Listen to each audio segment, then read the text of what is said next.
Freestyle. Yeah. Yeah. Yeah. Yeah. Okay. Yeah. Okay. Yeah.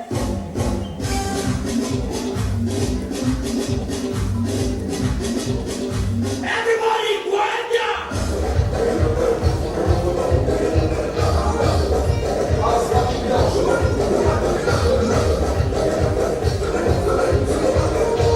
Thank you guys so much for coming out. Seriously, we're so appreciative. You drove all this way, you got ready, you showered. Well, some of you should have showered, but we'll accept your money anyways. I've been experiencing a bit of a financial downfall for the last 21 years of my life. Yeah.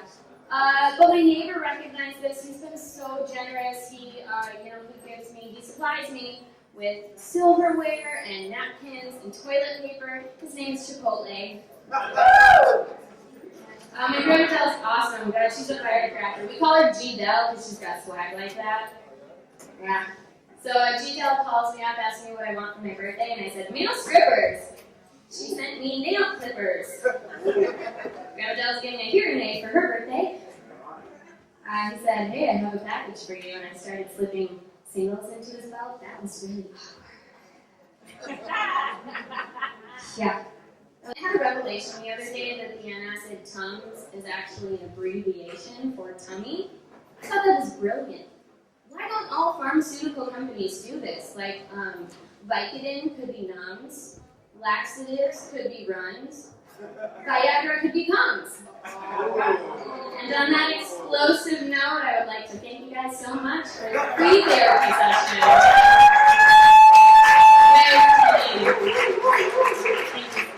Always end on a cum joke. That's funny, man. That's good stuff. That's good stuff. Ladies and gentlemen, please welcome Mr. Jeff Levine. What we've been trying to do tonight, what United Against Poverty and Disease has been trying to do, is to persuade you, to provoke you, to move you, to compel you to do something about the needs that are in front of us. And with persuasion, there are two things that are important: delivery and timing.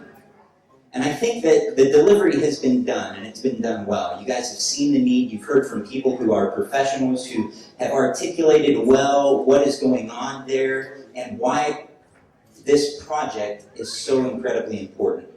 What I want to talk to you about is the timing of it. And, Toyin couldn't have chosen a better time to hold a benefit for serving widows and orphans in Africa. Now, the way that I want to frame this is that there are three things that a lot of people are thinking about right now at this time of year. They're thinking about religion, they're thinking about hope, and they're thinking about love.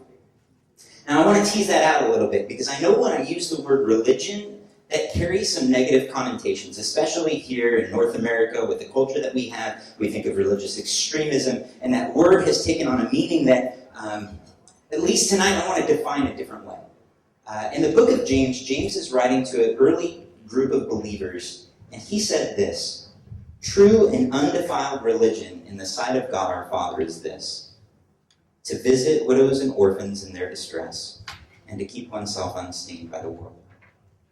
You see, it's a very different definition of religion.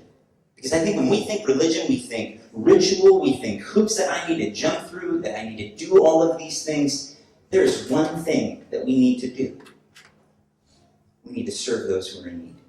Because I'll be honest, as a pastor, we have to deal with a lot of really tough questions. If God is real, if God is love, if God is there, then why doesn't he do something?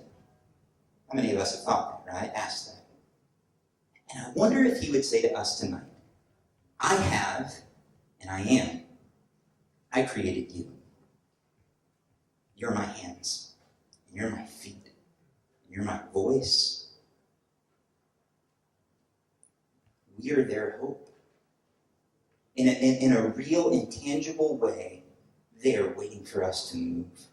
And if you know anything about what we as Christians observe in Easter, you know that if we were to try and define what this season is about, it's about love. And not the emotive kind of love. I think sometimes our culture has caused us to think of love as these like feelings and things like that. It's not that. If you look at biblical love, you look at the story of the gospel, it is a love that is sacrificial. It is a love that's tangible. It's a love that is displayed in wanting what is best for somebody, and as much as it's in our power, doing what is best for somebody.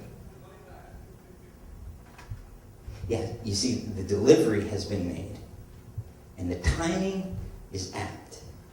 And the question that is in front of us tonight is, what are we going to do?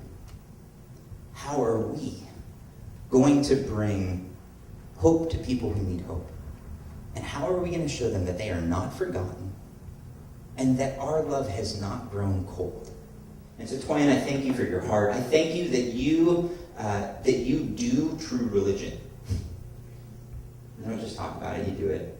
That you and your organization bring real hope to people, and that your actions and everything that you're doing tonight displays real love. So thank you for being you. Thank you for the privilege and opportunity to just come and to share a little bit and to just be a part of this evening. It is an incredible work that you do, and I hope that we will be moved to give and to love and to serve those who are less fortunate than us. So thank you. Attic Empire. Now, Attic Empire is an 8-piece jazz, punk, rock, and everything in between band from Burbank, California. Now, it's composed of 8 devilishly handsome men. Okay, there it is. With a love for all kinds of music and a desire to one day serenade the world. From out of the womb of the Temple of Sweet Love. Who wrote this, guys? All right. Ladies and gentlemen, Attic Empire.